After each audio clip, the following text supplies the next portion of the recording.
आपकी कोई video miss हो गई है तो इस लोगो में जाओ, लोगो में जाने के बाद मेरे प्लेलिस्ट पे जाओ, प्लेलिस्ट में जाने के बाद मेरी वीडियो दिखेंगी, उसके अंदर चले जाओ और ये रहेंगी मेरी सारी वीडियो उसके अंदर। Hello friends, welcome back to my channel the Indian student. तो आज ये rotation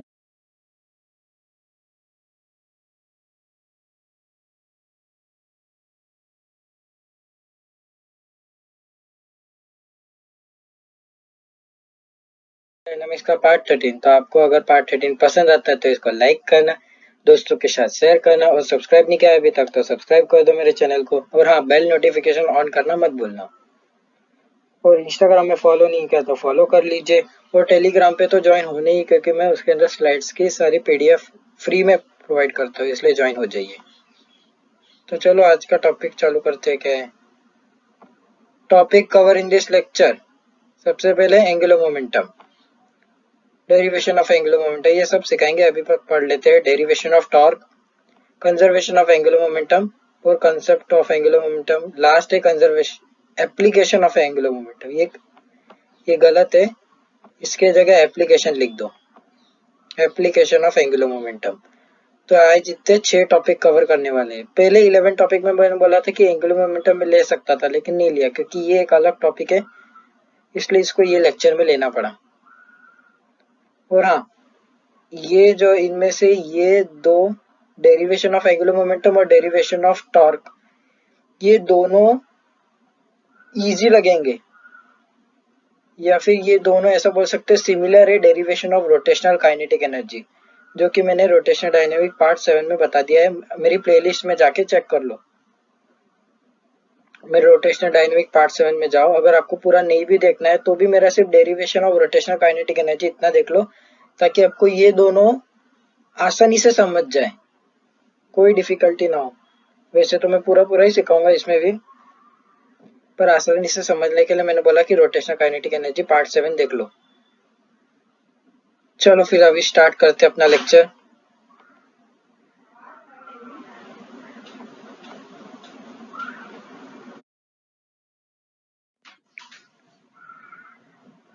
angular momentum. Now what is angular momentum? ये देखो, एंगुलर मोमेंटम क्या है? The angular momentum is the product of linear momentum and its perpendicular distance from the axis of rotation, or it is the product of moment of inertia and the angular velocity। इसका मतलब क्या है? इसका मतलब ये है कि चलो पहले मैं एनालॉगस क्वांटिटी थोड़ा रिवाइज करा देता। हमने एनालॉगस क्वांटिटी देखी थी कि हम फोर्स के जगह टॉर्क यूज करते, v के जगह ओमेगा यूज करते, s की जगह, s क्या था हमारा डिस्प्लेसमेंट, उसके जगह हम एंगुलर डिस्प्लेसमेंट थीटा यूज करते। मास, हम ये सब ट्रांजिशनल मोशन की बात हो रही है, और ये एंगुलर मोशन। मास, इसकी जगह हम मोमेंट ऑफ इनर्शिया यूज करते। तो ये सब यूज करते थे ना हम। वैसे ही एक आता है लीनियर मोमेंटम। मोमेंटम पढ़ा है ना, product of mass into velocity. क्या आता है? Moment is equal to, it is the product of mass of an object and its velocity, यानी m इनटू v। ये होता है लीनियर मोमेंटम। तो इसके अंदर हम एंगुलर मोमेंटम यूज करते। रुको, सॉरी, ये सिंबल गलत है। ये p जो है ये लीनियर मोमेंटम रहता, और ये एंगुलर मोमेंटम। अब नोटेशन पे मत जाओ, बाकी सब तो बराबर ही बताया, बस ये नोटेशन गलत हो गया। तो L जो है ये एंगुलर मोमेंटम, और देखो मैंने वेक्टर के साइन दी, यानी वेक्टर क्वांटिटी होता है एंगुलर मोमेंटम। अब ये था एनालॉगस क्वांटिटी। एनालॉगस क्वांटिटी पता है। और मोमेंटम क्या होता है? Product of mass into velocity. अब जैसा कि मैंने बताया था कि जो हमारी काइनेटिक एनर्जी आई थी इसके अंदर, ट्रांजिशन काइनेटिक एनर्जी तो पता ही है, half M V square, half M V square. वैसे ही इसके अंदर रोटेशनल काइनेटिक एनर्जी जब निकाली थी, जब हाफ का हाफ ही था। अब हमने क्या बोला था, मास का क्या है, मास का जो एनालॉगस क्वांटिटी आई है यानी मोमेंट ऑफ इनर्शिया, तो वो आई आ गया था यहाँ पे। और वी का क्या आता, ओमेगा, ओमेगा और स्क्वायर का स्क्वायर, यानी बिल्कुल ये फॉर्मूला हमने प्रूफ कर दिया था, ये सही। यानी ये जब सब क्वांटिटी अभी ऐसी यूज होने वाली, जैसे देखो एक एग्जांपल में बता देता हूँ, अभी नेक्स्ट स्लाइड में सिखाएंगे डेरिवेशन ऑफ एंगुलर मोमेंटम। पर हमारा जो ये जो लीनियर मोमेंटम है, समझो लीनियर मोमेंटम क्या होता, product of mass into velocity. तो ये मास इंटू वेलोसिटी v, इधर एंगुलर मोमेंटम में क्या निकलेगा, तो देखो एल, मास की जगह क्या यूज करते हैं हम, आई, मोमेंट ऑफ इनर्शिया, बताया मैंने बहुत बार अभी एनालॉगस क्वांटिटी। और v के जगह हम एनालॉगस क्वांटिटी कौन सी यूज करेंगे, ओमेगा।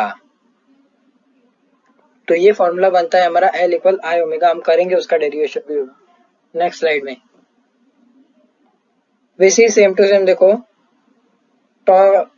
अभी एफ हम डेरिवेशन और टॉर्क भी करेंगे ना, तो ये तो पता होगा फोर्स क्या होता है, मास इंटू एक्सेलरेशन।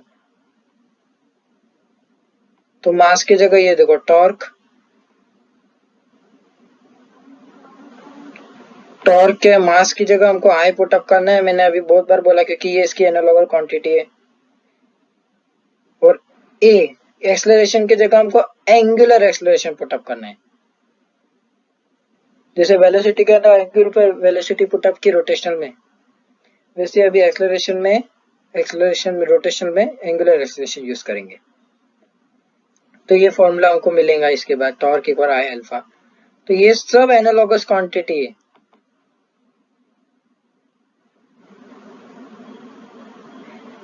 अभी देखो पहले ये डेफिनेशन समझ गए, अभी नहीं समझा तो अभी और समझाते। ये देखो मैंने बताया था ना कि क्या ये angular momentum is the product of linear momentum and it's perpendicular distance from the axis of rotation. इसका मतलब क्या है, ये कुछ मैंने बताया था टॉर्क के केस में, जब स्टार्टिंग ही हुई थी रोटेशन डायग्राम पार्ट 7 देख लो, कि ये टॉर्क हम कैसे निकाला, टॉर्क का फॉर्मूला क्या था हमारा, एफ क्रॉस आर बराबर, टॉर्क का फॉर्मूला हमारा क्या निकला था, एफ क्रॉस आर। यानी इसका मतलब क्या है कि जो इसकी एनालॉगस क्वांटिटी है टॉर्क की, उसको कर लिया अपन ने मल्टीप्लाई बाय आर।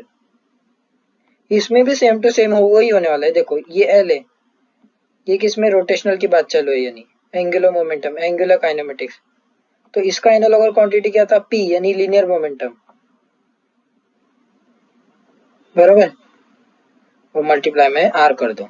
और ये आर कहाँ से गिनते थे हम, बोलना मत आर, ये आर को ये सेंटर से नहीं गिन रहे हम, जहां पे एक्सिस है, एक्सिस से जहां पार्टिकल है हमारा उस वहां तक का डिस्टेंस रहता था आर, बोलना मत हो।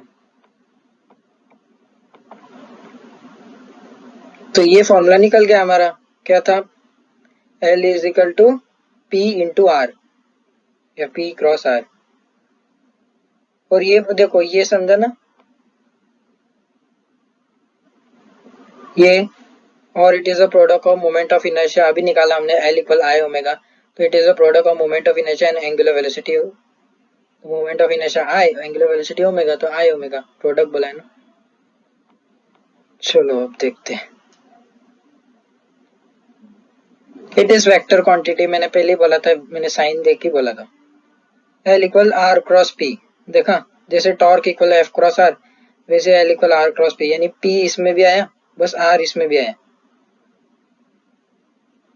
ये तो मैंने ट्रिक बताई थी फॉर्मूला याद करने की, जैसे टॉर्क में एफ क्रॉस आता है वैसे इसके एनालॉगस, वैसे तो याद करना पड़ता है, याद भी कर सकते हैं, लेकिन ये इतना ज्यादा यूज नहीं होता जितना ये यूज होता है एल इक्वल आई ओमेगा वाला फॉर्मूला। क्या है ये, it is analogous to linear momentum, it is analogous to linear momentum, therefore it is also called moment of linear momentum। हाँ, ये क्या बोला, ये एनालॉगस है लिनियर मोमेंटम को, एनालॉगस क्वांटिटी है लिनियर मोमेंटम की, जैसे मोमेंट ऑफ इनर्शिया को हम क्या बोलते हैं, मोमेंट ऑफ मास। टॉर्क को, हाँ टॉर्क को क्या बोलते हैं, मोमेंट ऑफ फोर्स। वैसे ही एंगुलर मोमेंटम को क्या बोलते हैं, मोमेंट ऑफ लीनियर मोमेंटम। ये कुछ कुछ बात है बस याद रखना है।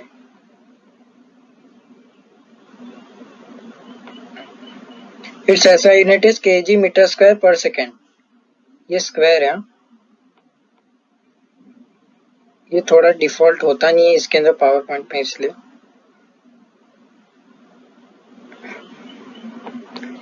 तो इसका ऐसा यूनिट याद रखना, KG metre square per second. Angular momentum की बात चले।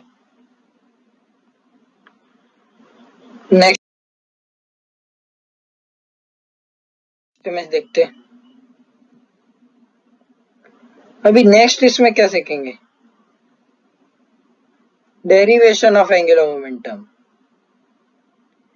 अब ये डेरिवेशन देखो इतना सिंपल है, जिसने मेरे पार्ट 7 देखा होगा रोटेशनल डायनामिक्स पार्ट 7, उसमें उसको पता है कि रोटेशनल काइनेटिक एनर्जी मैंने कैसे निकाली। सेम है 90% इसका। देखो वापस से, consider a rigid object, consider the rigid object is rotating with the constant angular speed omega about the n axis perpendicular to plane of paper. Let object be consisting of n number of particle of masses m1 m2 m2 respective perpendicular distance r1 r2 dash rn from the axis of rotation। ये सब पे ये line तो लिखनी पड़ती जब हम इसके डेरिवेशन करते हैं ना रोटेशन मोशन के। तो let an number of particle of masses m1 m2 r2 distance r1 r2 from the axis of rotation, ये लाइन लिखने के बाद ही सॉल्व करते हम। अब देखो यहाँ पे ओमेगा है जो कांस्टेंट वेलोसिटी से, कांस्टेंट एंगुलर वेलोसिटी है इसकी। कांस्टेंट एंगुलर वेलोसिटी यानी क्या, अल्फा पूरा 0 हो जाएगा। यानी ये अगर कांस्टेंट एंगुलर वेलोसिटी से घूम रहा है एक्सिस, तो इसके जो पार्टिकल है वो भी कांस्टेंट एंगुलर वेलोसिटी से घूम रहे, क्योंकि ये इससे अटैच है। पर एंगुलर वेलोसिटी कांस्टेंट, पर लीनियर स्पीड कांस्टेंट नहीं है। बताता हूँ रुको, पहले नेक्स्ट इसमें बढ़ते हैं बड़ा। As the object rotate all these particle perform UCM, बोला ना कांस्टेंट एंगुलर स्पीड की बात चालू है तो UCM तो आएंगे ही, but with different linear speed. V1 equal R1 omega, V2 equal R2 omega, Vn। ये समझा, ये V1 equal R1, V different linear speed क्यों बोला, देखो मैंने पहले भी समझा था कि V ओमेगा वाले कांस्टेंट है, पर V का क्या फॉर्मूला है, R ओमेगा। तो देखो यहाँ R कैसा चेंज हो रहा है, ये मास की बात करें तो इसका डिस्टेंस यहाँ पे, ये मास की बात करें तो इसका डिस्टेंस कुछ यहाँ पे, ये मास की बात करें तो इसका कुछ डिस्टेंस यहाँ पे, यानी सबका R जो है अलग अलग आ रहा है, बराबर R1 R2। इसके वजह से V क्या है, R पे डिपेंड है इस बार, इसलिए जो R चेंज हुआ तो V भी चेंज होगा ही, क्योंकि समझो R की जगह 1 डाल दिया मैंने तो V ओमेगा हो गया, R की जगह 2 डालते हो तो V 2 ओमेगा, यानी चेंज हो रहा है ना V। यही तो बोल रहा था मैं कि लीनियर स्पीड डिफरेंट रहेंगी पर एंगुलर स्पीड कांस्टेंट है, उन्होंने गिवन दिया है वो। तो देखो, the linear momentum of first particle of magnitude p1 is m1 v1 is equal to m1 r1 omega. ये p क्या होता है, linear momentum mass into velocity, बराबर। वेलोसिटी क्या होता है, वेलोसिटी r ओमेगा। तो mv की जगह r ओमेगा पुटअप कर दिया तो m1 r1 ओमेगा आ गया। अब हमने अभी फॉर्मूला बताया कि जो एंगुलर मोमेंटम का फॉर्मूला है अभी, वो p क्रॉस r है। ये देखो, तो p क्या होता है, अभी देखा हमने p ये निकला p1 m1 r1 ओमेगा, और यहाँ पे r जोड़ लो यानी m1 r स्क्वायर ओमेगा। देखो कुछ ऐसा है, L1 is equal to p1 r1, p1 निकाला हमने m1 r1 omega into r1 बोला, तो r1 इंटू r1 स्क्वायर, तो ये आ जाएगा m1 r स्क्वायर ओमेगा।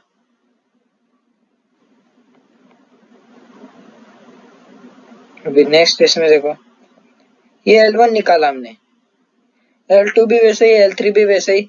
अब देखो, अब ये सब पार्टिकल जो है, इन सब का पार्टिकल का हम सम करेंगे। अब सम क्यों कर रहे हैं, क्योंकि हम सम इसलिए कर रहे हैं क्योंकि हमको इनका एंगुलर मोमेंटम नहीं चाहिए, हमको इस रिजिड बॉडी का एंगुलर मोमेंटम चाहिए।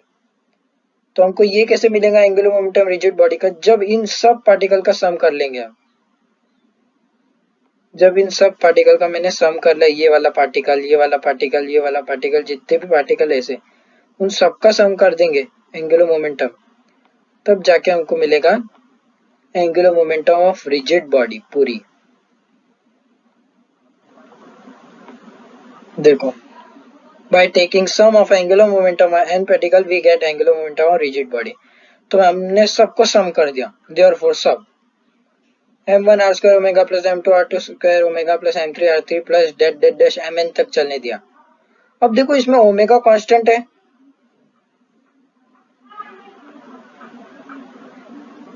इसमें क्या है, इसमें देखो ये इसमें भी omega omega omega omega 1 omega 2 नहीं होगा क्योंकि एंगुलर स्पीड कांस्टेंट बोली थी। m1 r1 square plus m2 r2 square plus mn rn square, इसको मैंने ब्रैकेट कर दिया। अब देखो ये है ना, हमने सुना हुआ है m1 r1 square plus m2 r2 square plus mn rn square, ये किसका फॉर्मूला है भाई? अरे भाई ये तो मोमेंट ऑफ इनर्शिया का फॉर्मूला है। क्या है? Sum of product of mass and the square of distance from the axis of rotation is the moment of inertia। और कंटिन्यूस बॉडी के लिए integration DM dot are square, ये सब बताया मैंने, देख लो मेरे प्रीवियस लेक्चर देखे नहीं तो। where I equal to where I equal to this, तो ये I equal to बोल देना बस। तो ये देखो ये हमको फॉर्मूला मिल गया इससे, L is equal to I omega.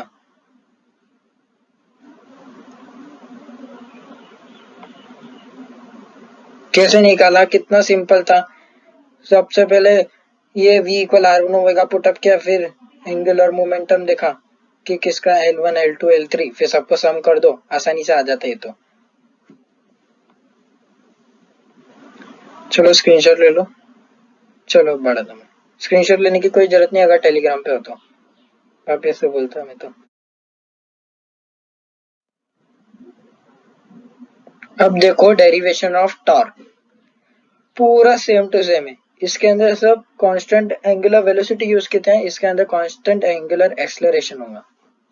देखो देखो ये लाइन तो हमेशा है भाई, इसमें हमेशा मतलब हमेशा है।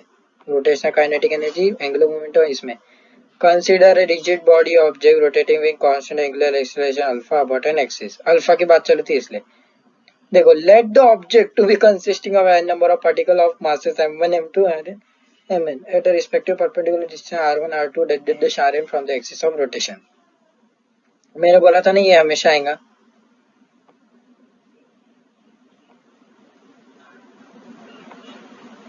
ये देखो diagram,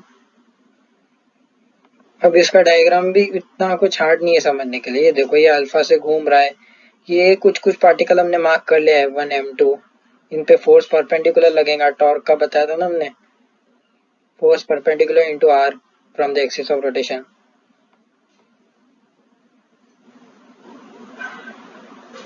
As the object rotate, all these particles perform circular motion with same angular acceleration but different tangential acceleration। अब भाई tangential acceleration क्या है?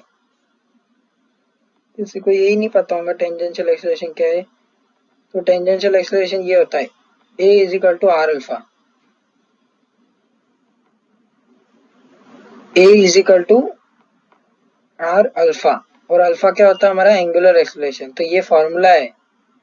तो देखो अल्फा कांस्टेंट है, पर वैसे ही देखा वही केस कि आर जो है हमारा अलग है। देखो यहाँ से यहाँ डिस्टेंस अलग, यहाँ से यहाँ डिस्टेंस अलग, यहाँ से यहाँ डिस्टेंस अलग, तो डिस्टेंस अलग है यानी टेंजेंशियल एक्सेलरेशन भी अलग है।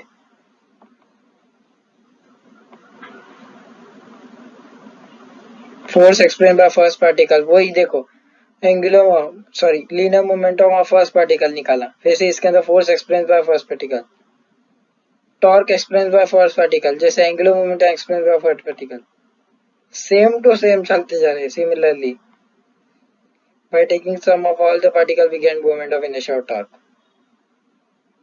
देखो इस छोटे पार्टिकल का टॉर्क नहीं निकालना है हमको, पूरा इसका निकालना है, तो हम पूरे को सम कर देंगे, बताया मैंने अभी। ये देखो सम किया, ये वापस से वही फॉर्मूला है आई अल्फा। मैंने क्या बोला, ये सब में ये तीन चीज में होंगे, derivation of angular momentum, derivation of torque and derivation of rotational kinetic energy, तीनों सेम है। एक भी आ गया तो तुम तीनों समझ जाओगे। Where I is equal to this m1r1² plus m2r2² plus m1r2।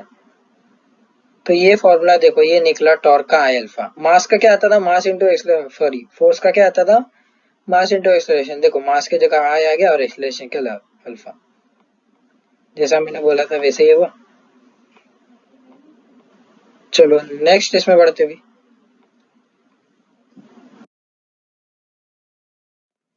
अब सीखेंगे कंजर्वेशन ऑफ एंगुलर मोमेंटम। क्या होता कंजर्वेशन ऑफ एंगुलर मोमेंटम? उससे पहले कंजर्वेशन ऑफ मोमेंटम याद है क्या होता था? Momentum, conservation of momentum state that momentum is conserved until the unbalanced force is acting upon it। यानी क्या कि मोमेंटम कंजर्व रहेगा जब तक उस पर कोई फोर्स नहीं लग रही हो। तो ये हमने ये केस पढ़ा 11th में, मोमेंटम आफ्टर कोलिजन। ये बिफोर कोलिजन के लिए मास m1 m2 ले लेते, फिर ये कोलिजन हो जाते, कोलिजन होने के बाद थोड़ा दूर चले जाते, तो हम बोलते थे कि momentum after before collision equal momentum after collision, यानी मोमेंटम जो कंजर्व है, हैंस प्रूव्ड। वैसे इसके अंदर भी हमको एंगुलर मोमेंटम कंजर्व प्रूफ करना है। तो देखो पहले इसकी डेफिनेशन देख लो। According to conservation of angular momentum L is conserved in the absence of external unbalanced force torque। Sorry unbalanced torque, force नहीं। L equal R cross P, ये फॉर्मूला देखा, P क्रॉस आर या R cross P दोनों बोलो। अब मैं क्या करता, इनको डिफरेंशिएट कर लेता, इनको क्या करता मैं डिफरेंशिएट कर लेता, और सिर्फ डिफरेंशिएट करने के बाद ये देखो इनको सबको डिफरेंशिएट कर दिया with respect to time t, तो dl by dt is equal to d by dt r cross p।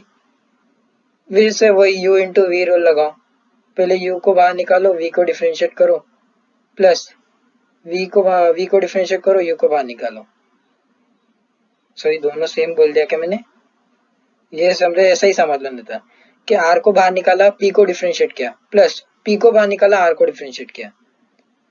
तो देखो इसमें से dp बाई dt क्या होता है? फोर्स पढ़ा है ना, change in momentum upon time क्या होता है? Force, Newton second law of motion. और dr बाई dt क्या होता है? v, ये तो पता ही होगा, ds बाई dt, dr दिया यहाँ पे, चलता वो तो नोटेशन। तो ये देखो r into dp by dt की जगह f रख दिया, और m ये मोमेंटम का फॉर्मूला रख दिया था। ये मोमेंटम देखो m भी था ना, और v इधर अंदर डाल दिया। अब v क्रॉस v जीरो क्यों बोला, ये ध्यान रखो कि v क्रॉस v जीरो क्यों बोला हमको। तो वही जैसे मैंने बताता हूं कि v क्रॉस v यानी क्या, v डॉट v यानी v स्क्वायर साइन थीटा, और v क्रॉस v यानी जो v का डायरेक्शन है वही v का डायरेक्शन है, मतलब दोनों v सेम ही है ना, यानी सेम है, यानी दोनों का डायरेक्शन सेम है, यानी v cross v sine zero आएगा क्योंकि डायरेक्शन सेम है, क्योंकि एक ही क्वांटिटी है ना v, तो डायरेक्शन तो सेम लेना ही पड़ेगा। तो v dot v sine theta formula है ना, a क्रॉस b का a dot b sine theta, वही लगाया हमने।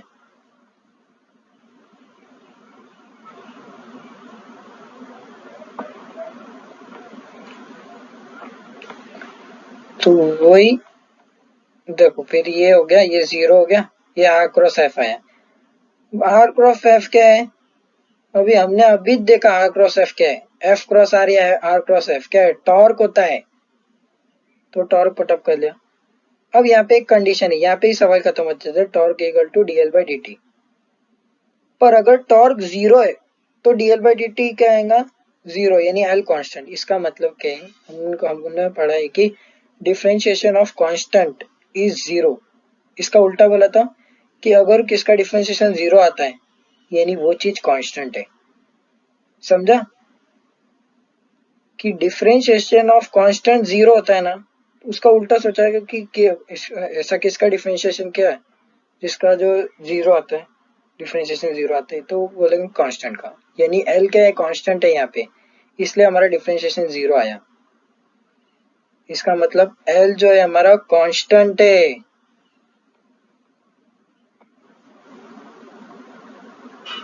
अब एल कांस्टेंट होने का मतलब क्या है, उसका अभी कंसेप्ट है। अच्छा देखो अभी नेक्स्ट इसमें देखो स्लाइड में, नेक्स्ट इसमें कंसेप्ट ऑफ एंगुलर मोमेंटम, वही कंसेप्ट सिखाने के लिए ये देखो एल कांस्टेंट है, मतलब क्या है, एल का फॉर्मूला क्या है, आई ओमेगा, यानी आई भले अलग हो ओमेगा अलग हो, यानी समझो एक केस आई वन है, ओमेगा वन है, is equal to I to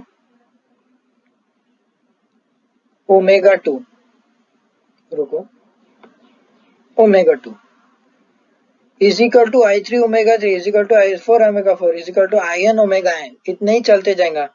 L constant क्या है, मतलब I one omega one equal I two omega two, I three omega three is equal to I four omega four, क्योंकि ये चीज constant है ना भाई। ये देखो आई वन ओमेगा वन क्या है, एल के बराबर है, आई टू ओमेगा टू भी क्या है, एल के बराबर है, तो ये दोनों ही अपने आप ही इक्वल हो गए ना। और इस इतने से मैं नहीं बताऊंगा, एक अच्छा एग्जांपल है मेरे पास।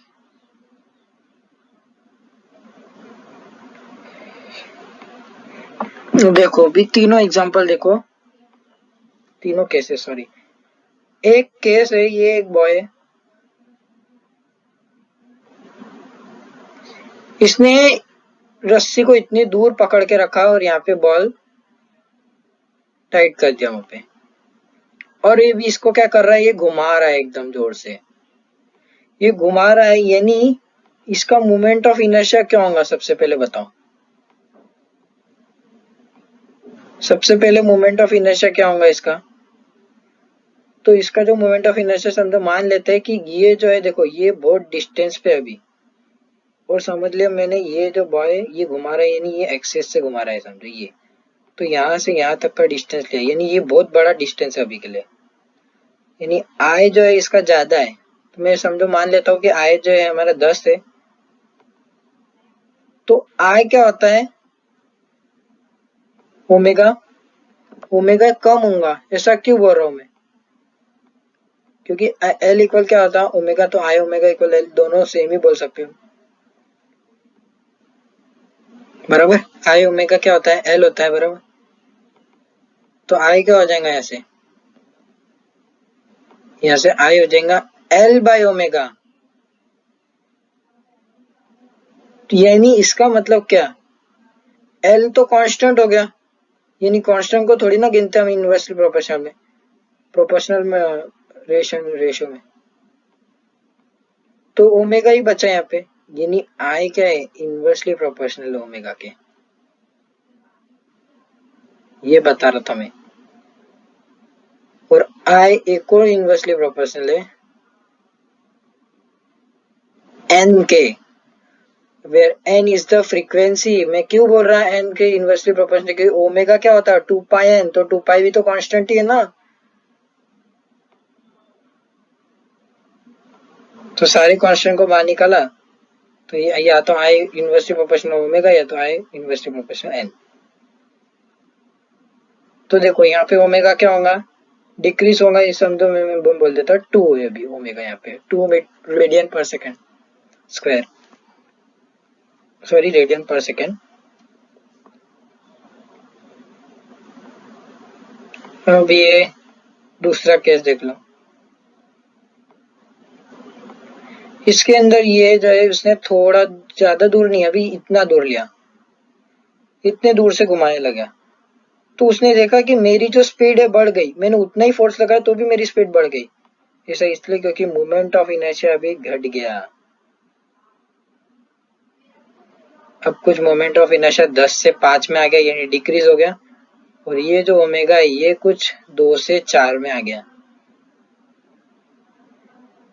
तीसरे केस बोलता हूं मैं, तीसरा केस जो है उस केस में उसने एकदम पास में ला लिया बॉल को, इतने बस, बहुत पास में। अब इतना जोर से घुमा पा रहा था, इतना जोर से कि बोलो मत, बस मुंह पे ना लग जाए उसके। तो ये आई इक्वल, अब आई क्या हो जाएगा, अब आई का रेडियस देखो कम कर दिया, आई किस में डिपेंड रहता है, रेडियस पे। अब इतना रेडियस कम कर दिया, यानी आई और डिक्रीज हो गया, आई कुछ अभी 2 हो गया और ओमेगा अभी 10 हो गया। अभी तुम ध्यान से देखोगे तो यहाँ देखो, ये स्पीड अलग है, सॉरी ये मोमेंट ऑफ इनर्शिया अलग है, ये मोमेंट ऑफ इनर्शिया अलग है, फिर इसकी स्पीड अलग है, इसकी स्पीड अलग है, और इसकी भी स्पीड अलग है। और देखो तीनों केस में प्रोडक्ट गिनो क्या आता है,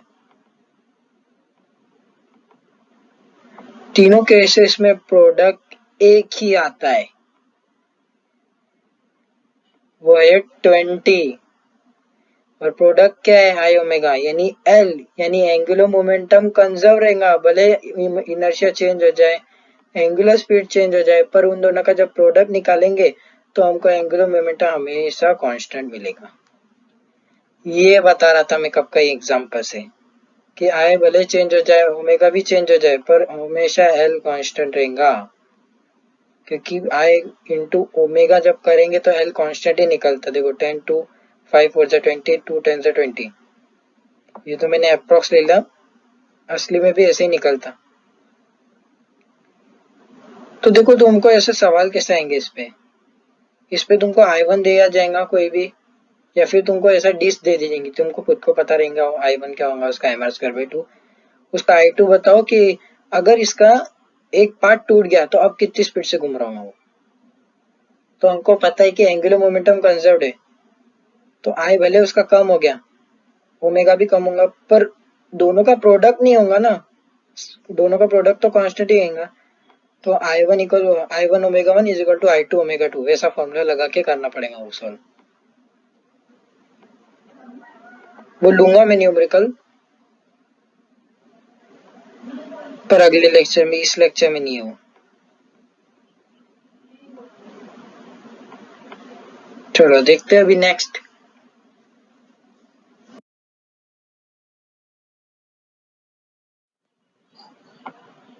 एप्लीकेशन ऑफ एंगुलर मोमेंटम, यानी एप्लीकेशन मतलब क्या, डेली लाइफ में यूजेस उसके, यानी एंगुलर मोमेंटम का डेली लाइफ में यूज कैसे करते हैं हम, या हम नहीं करते तो और कौन कौन यूज करते हैं। देखो सबसे पहले बैलेट डांसर,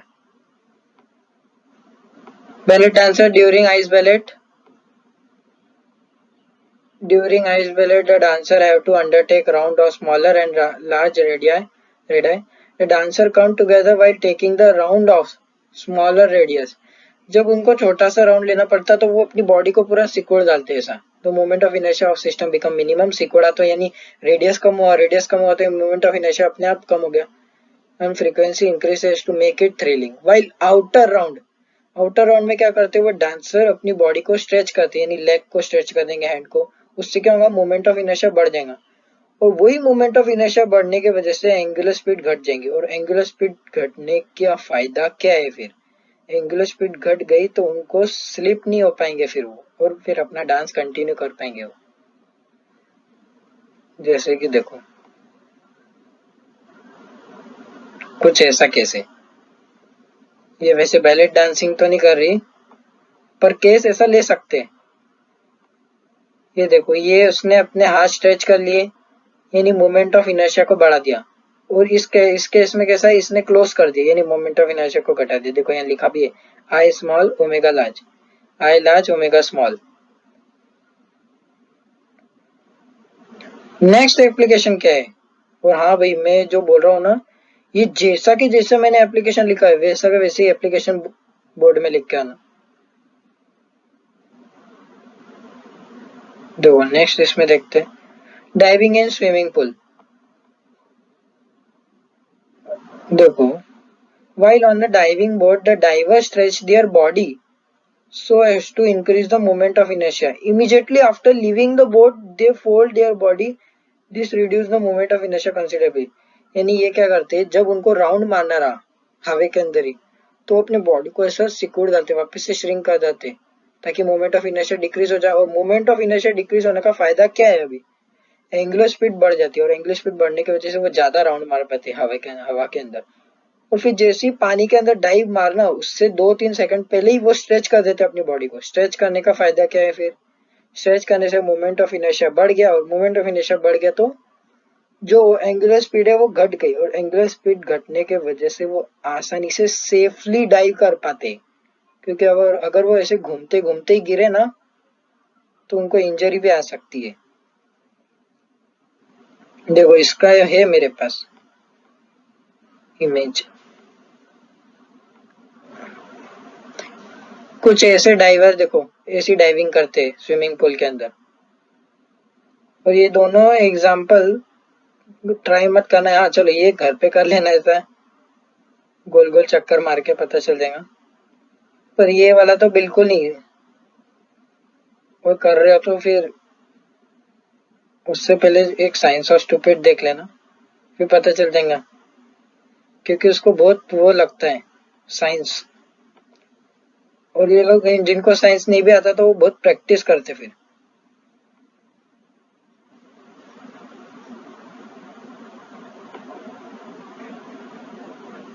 ये देखो ये इसने सबसे पहले इधर बॉडी को देखो इसने श्रिंक किया, अपने लेग को इधर पास में ला लिया। लेग पास में लाया तो क्या है वो राउंड मार पा रहा है। फिर देखो थोड़ा 2-3 सेकंड बाद उसने बॉडी को धीरे धीरे खोलना चालू किया और स्ट्रेच हो गया वो पूरा। स्ट्रेच होने की वजह से उसका ओमेगा कम हो गया, सॉरी हाँ कम हो गया, और वो डाइव कर पाया। तो ये था आज का लेक्चर पूरा। अभी पार्ट 14 में मैं पूरा न्यूमेरिकल भी ले लूंगा, और वो पार्ट 14 शायद से लास्ट लेक्चर है। फिर पूरा लेक्चर खत्म हो जाएगा, पूरा लेसन। फिर उसके बाद इंपॉर्टेंट क्वेश्चन की सीरीज चालू करेंगे, और लास्ट में रहेगा स्ट्रेटेजी वीडियो, इसकी कैसे करेंगे स्ट्रेटेजी और फिजिक्स को कैसे पढ़ना है वो सब। तो चलो अगर आपको ये लेक्चर पसंद आए तो इसको लाइक करना, शेयर करना और सब्सक्राइब कर देना। प्लीज सब्सक्राइब कर देना दोस्तों। वो टेलीग्राम पे ज्वाइन नहीं हुए तो ज्वाइन कर लो, फ्री में ज्वाइन करने को बोल रहा हूँ मैं तो, और सारी नोट्स प्रोवाइड करा दूंगा। और टेलीग्राम पे एक फायदा है, मैं अपनी वीडियो आने से पहले तुमको दे दूंगा इसकी नोट्स।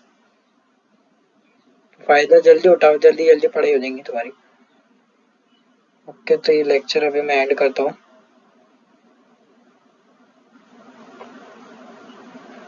ओके।